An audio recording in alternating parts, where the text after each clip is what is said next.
Welcome to Headlines Simsbury. I'm Karen Handville. Representative John Hampton is leading the Farmington Valley delegation to oppose cuts to fire training schools. Included in Governor Daniel Malloy's 2015-17 biennial budget proposal are cuts to the state's 9 fire training schools. The Farmington Valley delegation represents the towns of Simsbury, Farmington, Canton, and Avon. The proposed cut to the Hartford County's Regional Training School, where local fire personnel train, is $160,000. The funding provided to the schools in the same state budget covers the operational costs of the regional fire schools. Instructors' payroll, utility costs, and facilities maintenance is covered by the state grant.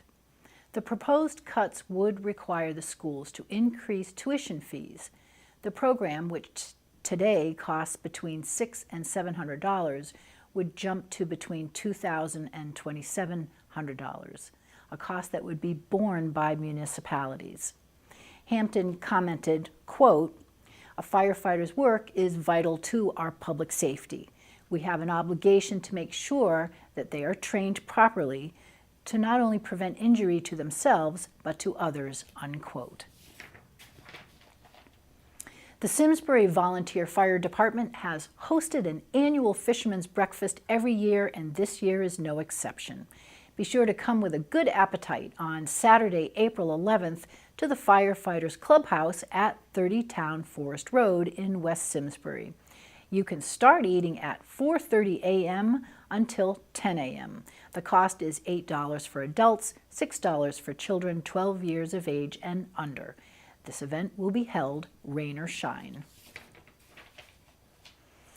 The town of Simsbury's Board of Ethics is seeking candidates to fill an unaffiliated voter vacancy on the board. By charter, the Board of Ethics consists of 6 members, 2 Republicans, 2 Democrats, and 2 unaffiliated voters. The responsibilities of the Board of Ethics are outlined in the town charter and Chapter 13 of the Town Code of Ordinances.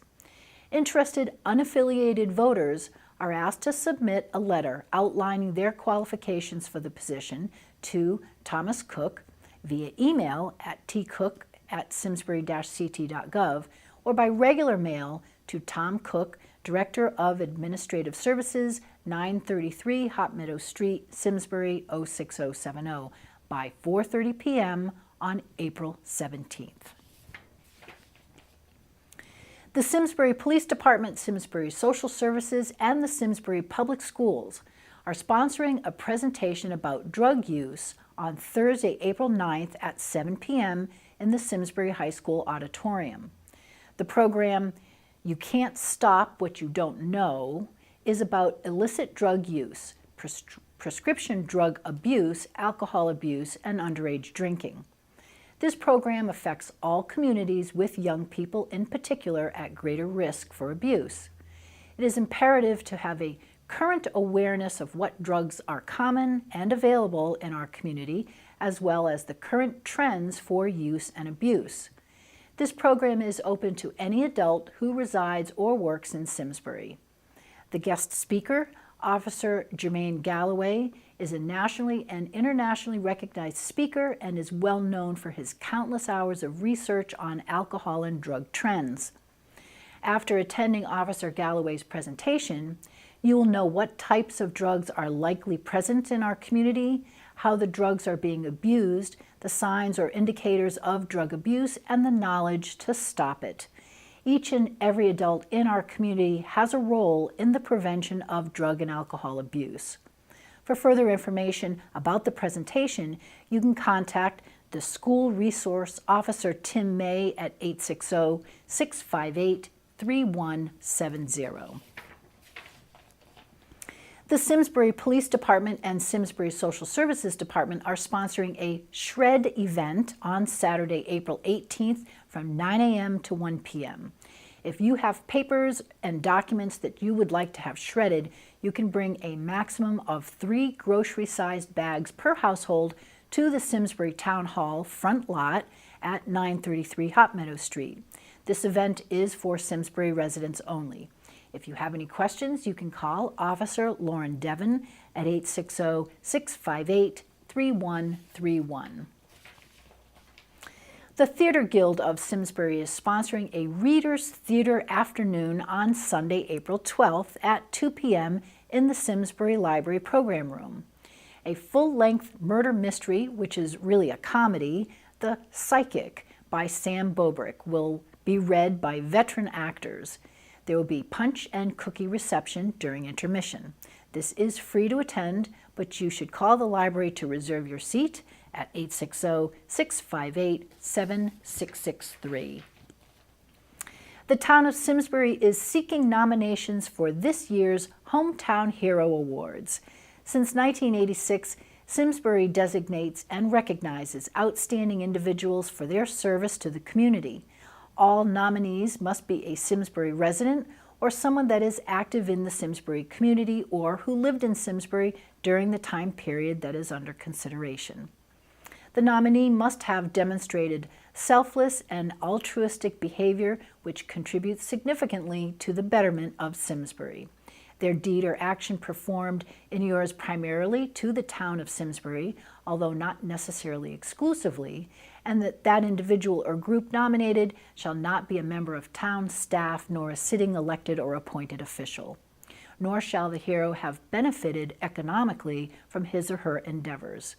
If you would like to nominate an individual or group for the Hometown Hero Award, you can write a letter of nomination specifying why the person should be given this designation, or complete a nomination form available at Town Hall, the Simsbury Public Library, and the Senior Center.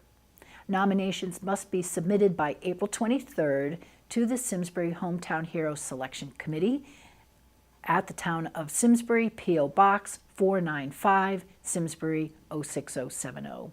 Nomination forms are also available on the town's website, simsbury-ct.gov, and may be submitted electronically. For additional information, you can contact the First Selectman's Office at 860-658-3230. And Mary Doyle-Clark is here with this week's Senior Center update. Hi, I'm Mary Doyle-Clark, and here's what's going on at the Simsbury Senior Center. We're traveling to Mohegan Sun Casino via deluxe motor coach on Monday, April 13th. The bus will depart at 8:30 a.m. and return to Simsbury approximately 5 p.m. The cost is $23 for advance registrations and $30 for same-day registrations. The trip includes round-trip transportation, a $15 voucher for food, and a free bet. For more information or to sign up for this trip, call the Senior Center. On Monday, April 20th, share a dinner followed by an informative discussion on protecting yourself from financial crimes and identity theft. Dave Baker, Assistant Vice President of Farmington Bank, and Officer Lauren Devon, Community Services Officer with the Simsbury Police Department, will be the presenters. This free event will be held at the Simsbury Senior Center from 5 p.m. to 6:30 p.m. Reservations are necessary and can be made by calling the Senior Center. This program is co-sponsored by the Simsbury Public Library. Bring your luck and share a fun afternoon of bingo at the Senior Center on Thursday, April 23rd from 1 p.m. to 2:30 p.m. There will be great prizes and refreshments. The cost is $2. Call the Senior Center to register. Join us for our monthly supper on Monday, April 27th at the Senior Center. We'll be serving Jack V's special recipe pigs in a blanket along with beans and coleslaw and dessert. The cost is $3. Make your reservation through the Senior Center.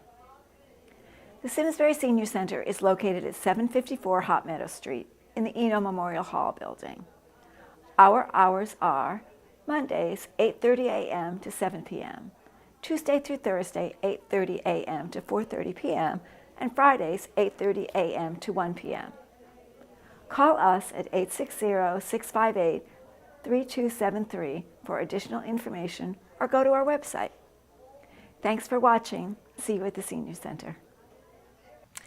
The monthly meeting of the Simsbury Senior Men will be held at the First Church of Christ in Palmer Hall on Tuesday, April 14th at noon.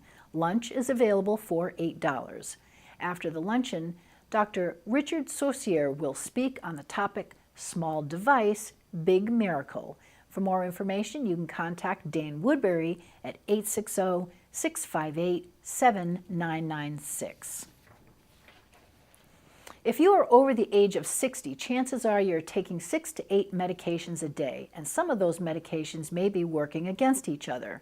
Others may interact and damage your health. As part of their Art and Science of Graceful Aging series at Doncaster Retirement Community in Bloomfield, they will feature a free program entitled Making the Best Use of Your Medications.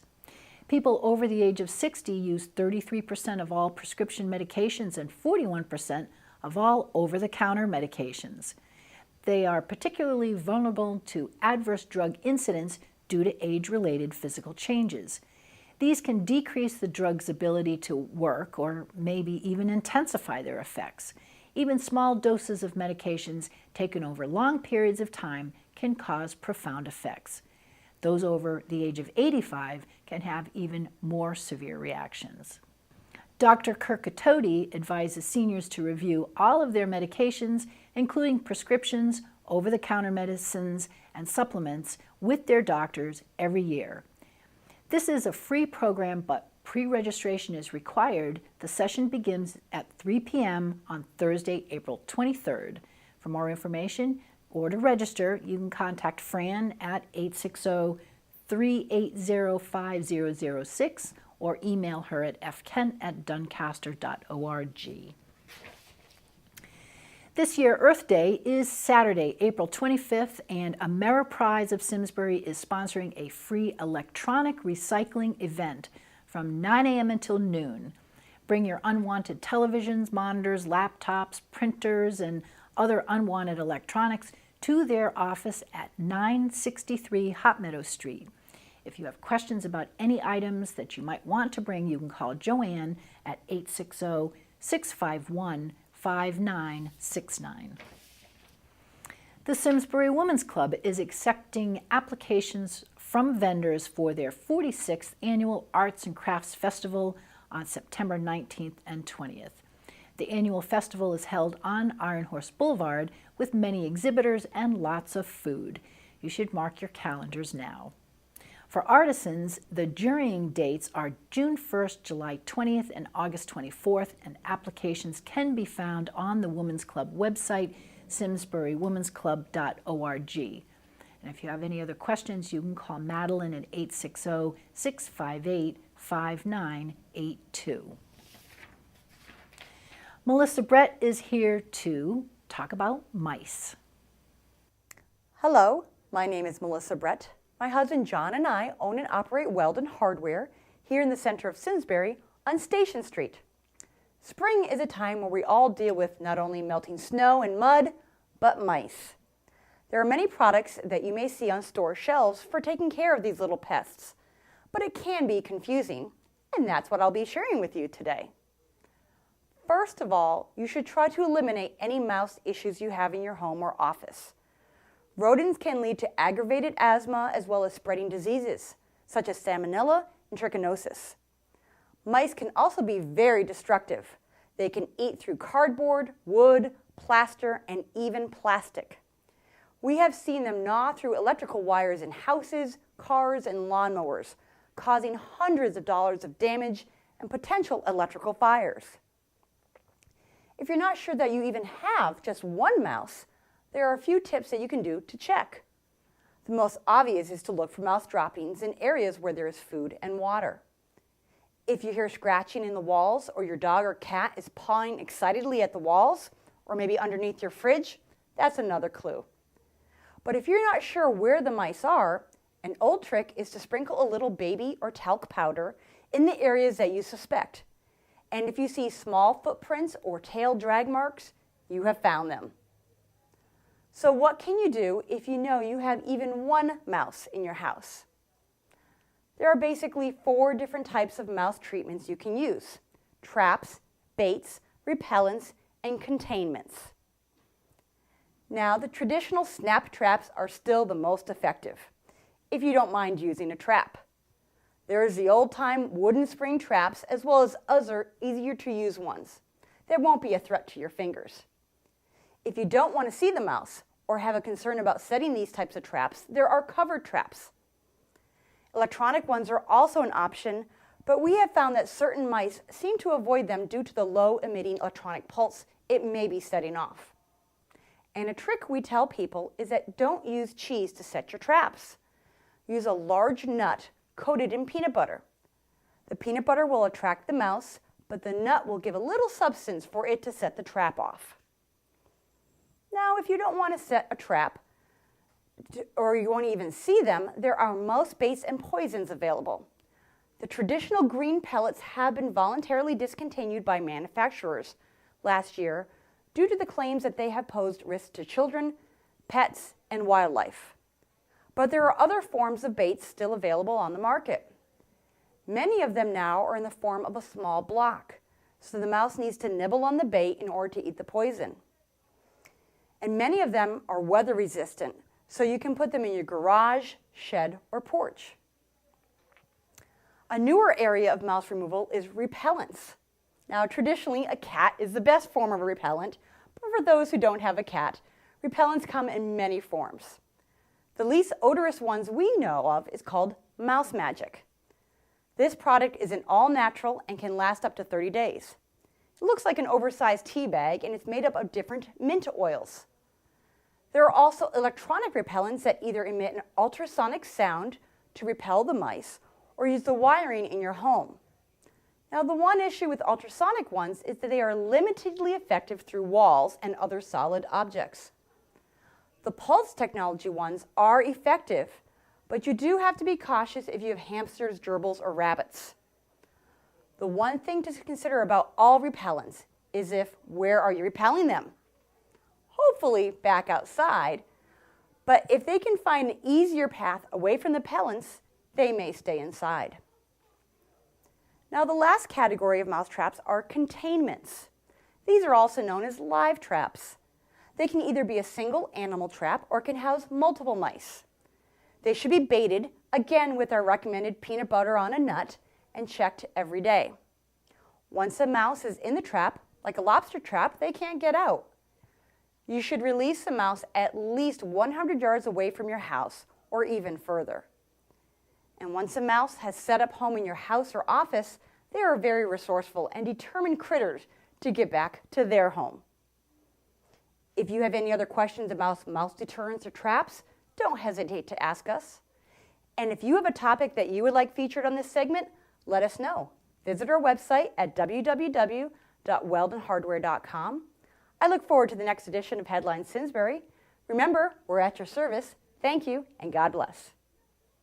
The Simsbury Granby Rotary Club will be hosting the 20th Annual River Run from 9:30 a.m. to 2 p.m. on Sunday, April 26th at the Meadows in Simsbury.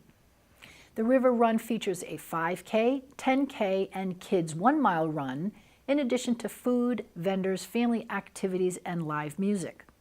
This popular community event raises college scholarship money for Simsbury and Granby High School seniors. Awards are based on academics, financial need, athletics, and community service. The River Run is great for competitive runners, active families, and even non-runners who want to enjoy the festive activities in Simsbury. The Farmington Valley YMCA will be in attendance with fun activities for kids ages 3 through 7. Other family activities will include a bounce house and face painting. There are divisions for all ages, from youth 14 and under to hero 70 and over. For information on entry fees or to pre-register for a race, you can go to simsburyriverrun.com. Rotary International is a service organization comprised of 1.2 million neighbors, friends, and community leaders who come together to create positive, lasting change in our communities and around the world. To learn more about Rotary, you can go to their website, rotary.org, and also simsburyrotary.org. The Bionutrient Food Association will be presenting an introduction to its association at the Simsbury Public Library. A panel of farmers and gardeners will discuss the benefits of high-quality, nutrient-dense food in Program Room B on Monday, April 13th from 6:30 to 8:30 p.m. Healthy, light, and local refreshments will be served. This program is free, but a reservation is requested, and you can email the address on the screen for more information. On March 9th, Tamara Edney's Latimer Lane 5th grade class had the unique opportunity to not only flex their muscle with their knowledge of geography, but make some new friends at Matanacook Junior High School in Lincoln, Maine. But first they had to find them during a Mystery Skype. Mystery Skype is an activity where a teacher makes a connection with a school somewhere in the world, and then at a designated time, one class from each school video chats with the other using the Skype software. The mystery is that neither group of students knows where the other is from, and students must utilize all the tools at their disposal to figure that out. From the start of the classes were evenly matched using similar strategies. Good questions to ask: are you east of the Mississippi, or is your state landlocked? Questions like, does your state have 2 words, were easy to answer. But once the state was correctly identified and the students took the challenge of then guessing what town each was from, it got tougher. Are you north of Hartford resulted in a bit of debate and a flurry of activity as the students consulted their maps to come up with an accurate response. In the end, Latimer Lane won by a nose. With a little time left in the class period, students from the 2 schools chatted less about geography and more about what was clearly on their minds, like the weather, including, is it spring in Connecticut yet? The Latimer Lane students conceded a win to their counterparts in Maine when it came to how cold the winter had been this winter, reaching 30 below in Lincoln.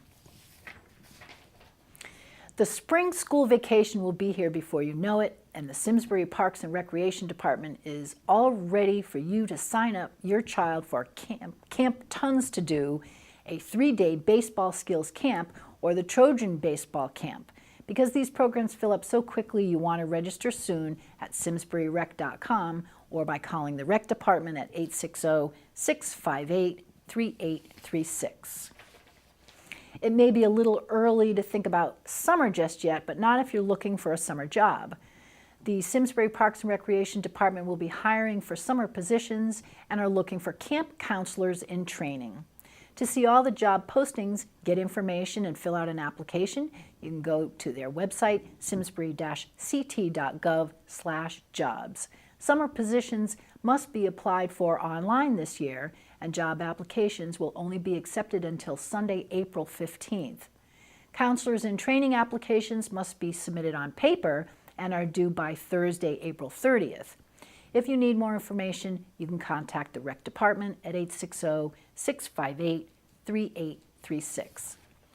The Simsbury Parks and Rec Department is now accepting registrations for crew camps. Simsbury High School crew coach Ann Carabillo and staff members will introduce the fundamentals of the sport of rowing for those entering grades 7 through 12, beginners and advanced beginners. This program is held at the Simsbury Crew Boathouse off Drake Hill Road. Participants must feel comfortable in the water. The camp is made up of 1-week sessions that will run Monday to Thursday during June and July. The cost of the crew camps is $110 per session. Starting times are 9 to 11 and noon to 2.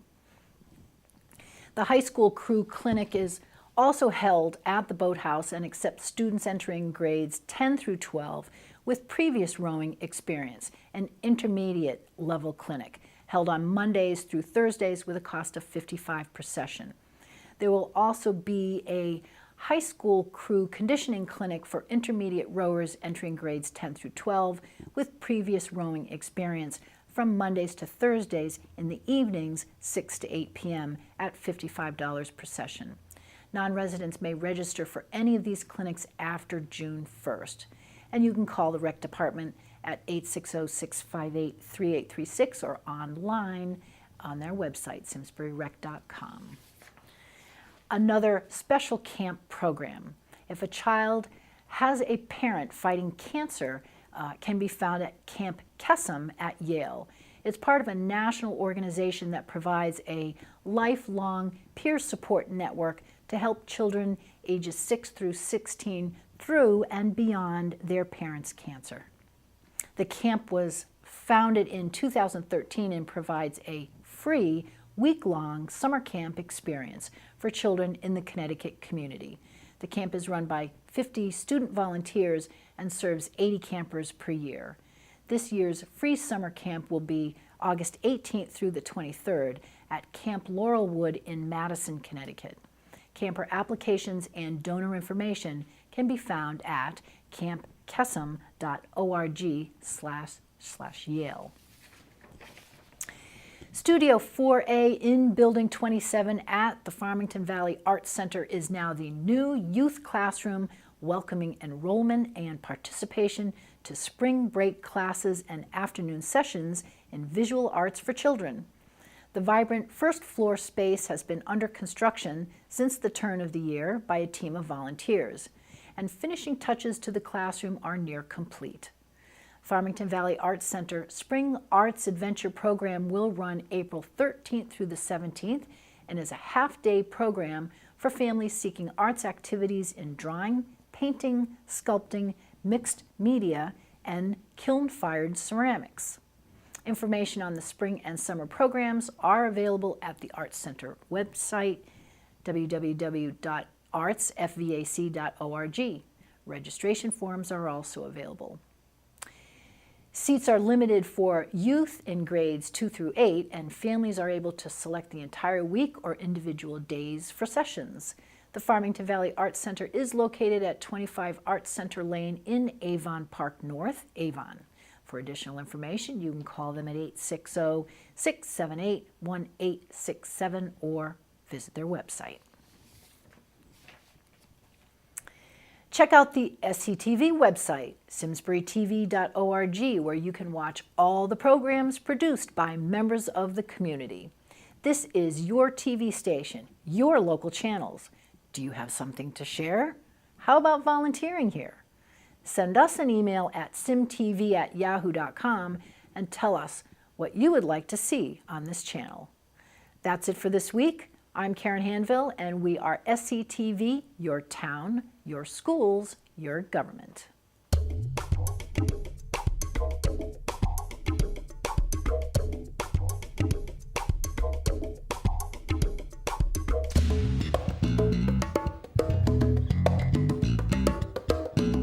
Funding for Simsbury Community Television is provided in part by contributions from viewers like you. Thank you.